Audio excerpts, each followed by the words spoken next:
Good morning. It's good to see everyone today, and as always, it's good to be with you. Now, we live in a world today where we're used to having things come in different sizes. We go to a restaurant, and they'll ask you, you want the lunch portion size, you want the dinner size. You go to a fast food restaurant. You can have a small size, medium, or large size. You go to your outlet stores, and you can buy a small, medium, large shirt all the way up to a 6, 7, whatever size you need. So we're used to seeing things, things coming in different sizes. When it comes to the Lord's church, the congregations, they come in different sizes as well. Then we have some that are large, numbering in thousands, maybe 10,000s.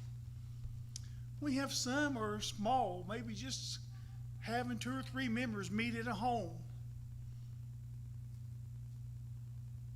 The definition of church size is rather arbitrary. It really doesn't matter with the size. But here is one definition as far as some church sizes. A small church, or a small congregation that is considered to be 200 members or less. And surprisingly enough, it describes 80% of the congregations about us today. 200 members or less. There is a medium-sized congregation, which has 201 members to 400 members. And that describes 10% of the congregations or the churches of Christ, or churches. And then there's the large church, has 401 plus. And that's 10%. For some, we may look at 200 members constituting a large church. I know some congregations that are around 200 members, and you look, and comparatively speaking, that is a large congregation. But on average, when you look at church sizes or congregational sizes, that's how you can break it down. And we ask ourselves, each size, has its advantages. There are things that a larger congregation, a larger church can do within its increased resources. As I mentioned in our Bible class this morning, I have my daughter, where they attend services, that they have a large congregation. There's 600 members strong. And obviously with their resources they have the opportunity through that resources to do a lot financially speaking. Not only financially, but as the members. But what are the benefits? But we ask ourselves, are there benefits of small churches after lost in large churches? My purpose this morning is not to encourage stagnation in church growth, but to remind us of the benefits and obligations of a small church, lest we become discouraged. We discussed this morning during our Bible class, some about being discouraged at times. And it's easy as a small congregation as we are to get discouraged at times. But there are some advantages, there are some benefits of being a small congregation that we can help us as individuals and help us as a congregation, as a church. One benefit from a small congregation, a small church, is a strong sense of family. A small church is one where everyone knows everyone. And that's a great thing. It's easy when you're in a large congregation that you may come across people that you may not know very well. You don't recognize the face maybe, but as knowing that individual, you may not have a clue who that individual is. But as a small congregation, such as we are, face-to-face interaction is so much easier. It's easier to get to know each other on a personal level. So that's a benefit that we can have. Even if we don't remember one's names, we remember another's face.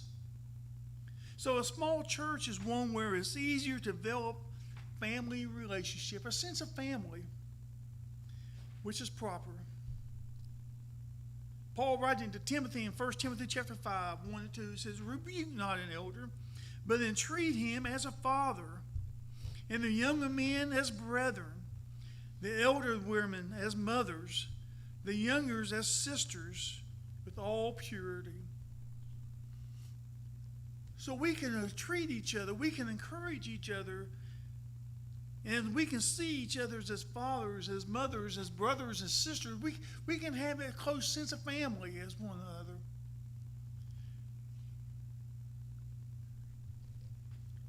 And it's an opportunity to cross generation lines as well, where children can learn to relate to others beside their peers, where young and old benefit from each other's strength. In Mark chapter 10, verse 28 to 30, Mark chapter 10, verse 28 to 30, it says, "Then Peter began to say unto him, Lo, we have left all and followed thee. And Jesus answered and said, Verily I say unto you, there is no man that hath left house, or brethren, or sister, or father, or mother, or wife, or children, or lands for my sake and the gospel's, but he shall receive 100-fold now in this time houses and brethren and sisters and mothers and children and lands with persecutions, and in the world to come eternal life." You know, the family of God is a wonderful blessing. And it's a blessing that most often that's experienced in small congregations. We have that sense of family. We have a sense of closeness with one another. And that's a benefit that we can have in a small congregation. But also the benefit of a small congregation is a greater opportunity to grow. More likely that we are needed. You know, the roles to fulfill are not that much difference between large and small churches. We still need people to lead in opening prayer. We still need people to serve on the Lord's table. We still need people to teach Bible classes. We still need people to participate and do other roles that are necessary. Whether large or small, the number of teachers, preachers, soul leaders that are needed is about the same. The ratio of roles to members is usually much greater in smaller churches, simply because we do not have a large pool of members to choose from. You know, most likely if you're in a larger congregation, there's a rotation that you have to go through, and you may only get the opportunity to maybe serve maybe once a month or once a quarter, depending on the size of the congregation. So the opportunity to grow, the opportunity to serve is a lot greater in a smaller congregation. So there's often a greater need in small churches.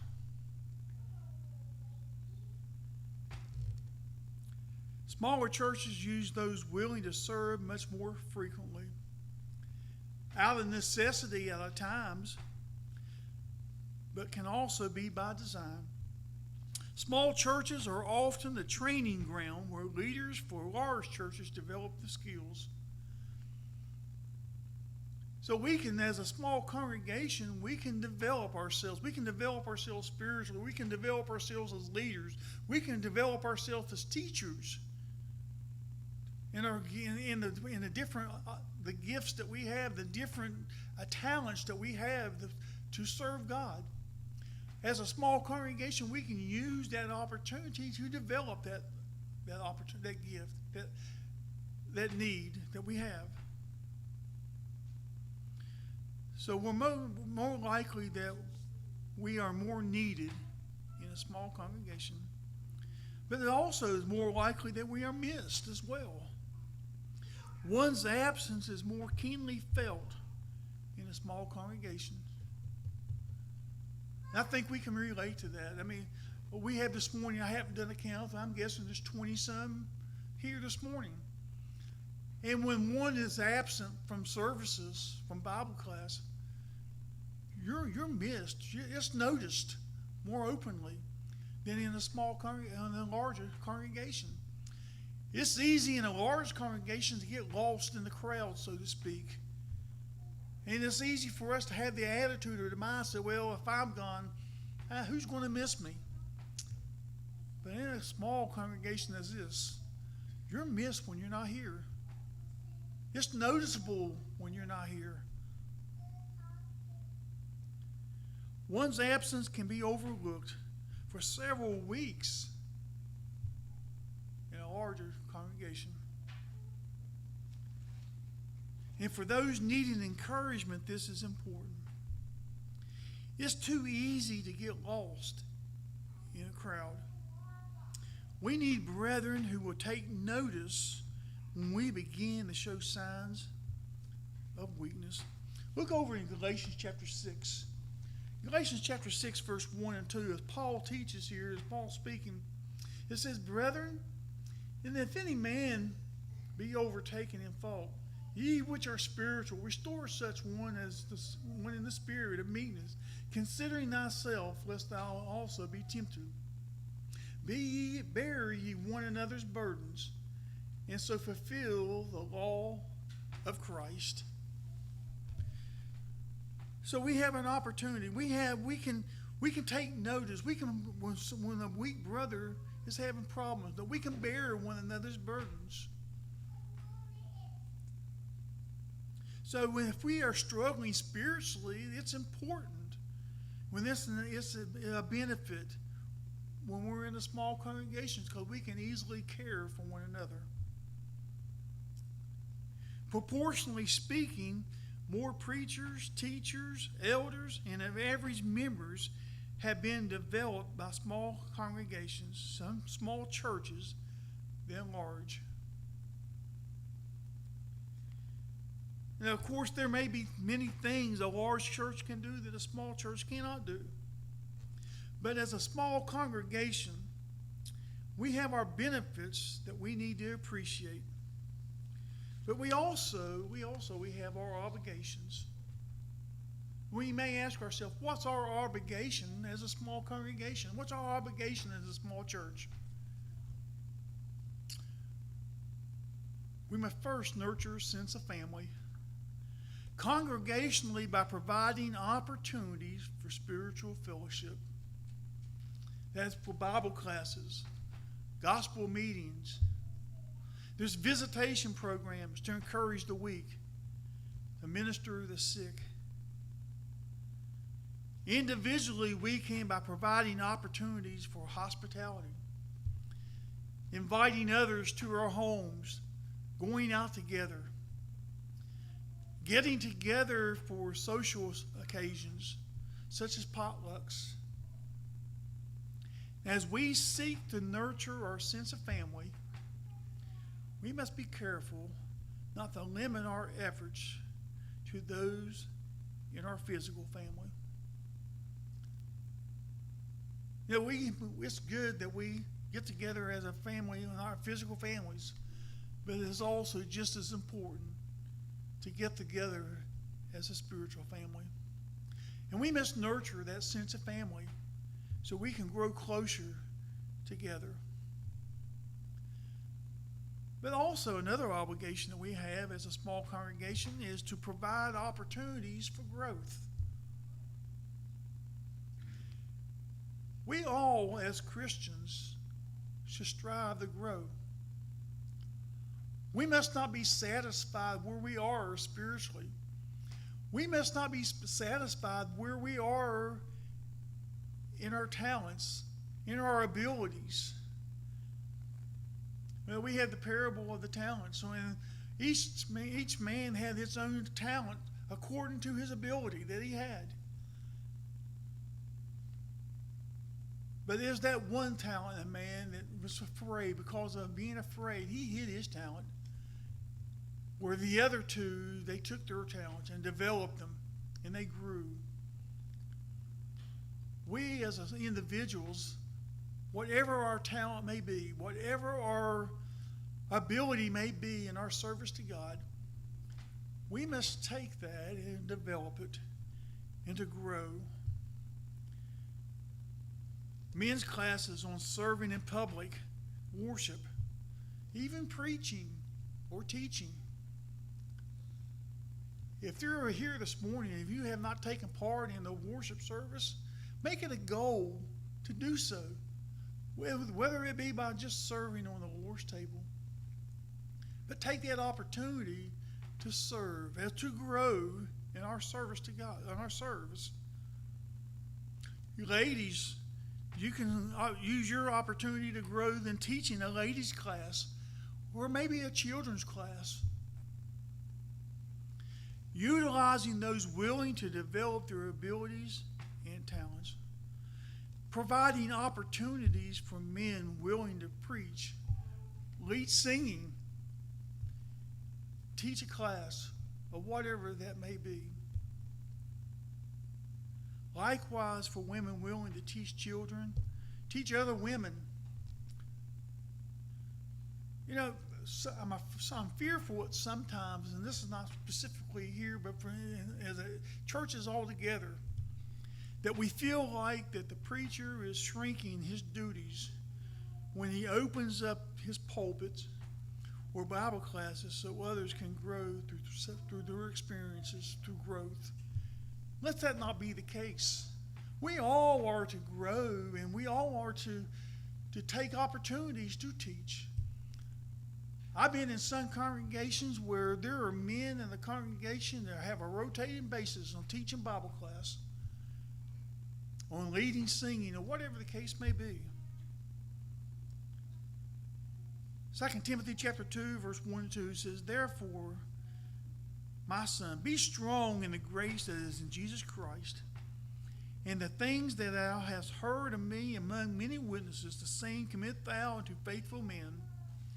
Notice what it says is, "and who shall be able to teach others also." We have an obligation to grow. We have an obligation to want to teach and to lead others.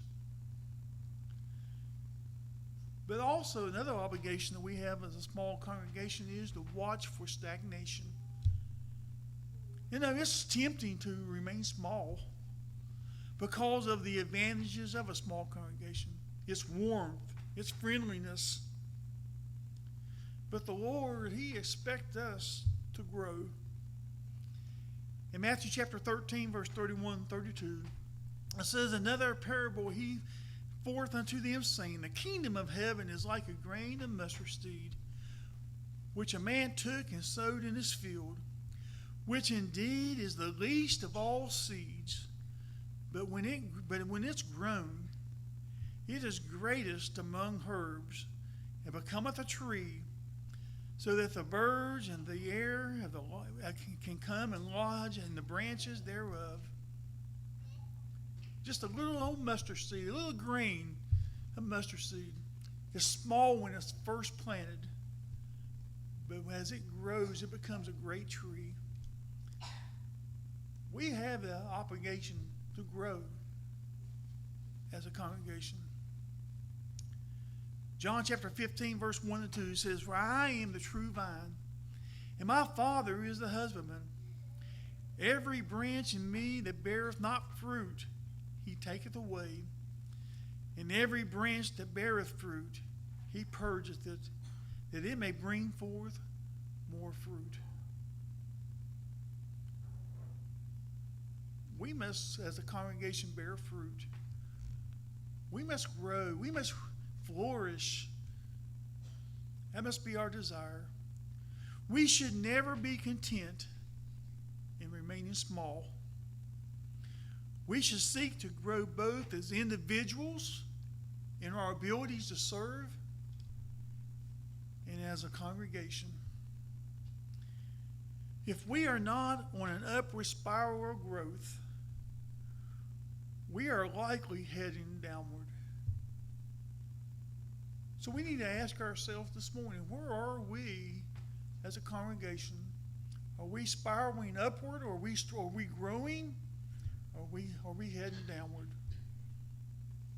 And again, there are advantages of different sizes and congregations. My point has not been to suggest one size is superior of others. That's not my point. That's not my goal at all. My purpose has been to ensure that we do not let smallness become a hindrance. As a small congregation, we need to focus on our strengths, which should lead to growth. Because if we do not, we will likely become stagnant, if not die altogether. Focus on our strengths of a small congregation, and it's more likely that we will remain healthy when we become a larger congregation. This morning, where are we? Where are you as individuals, as a Christian? Are you growing as a Christian, as an individuals in your service to God? Do you have that desire to grow? Are you wanting to develop your abilities, your skills that you have? Or are we shrinking as an individual? If you are where you at spiritually now than where you were come January of this year, you haven't grown. Where are we as a congregation? Are we growing or are we shrinking?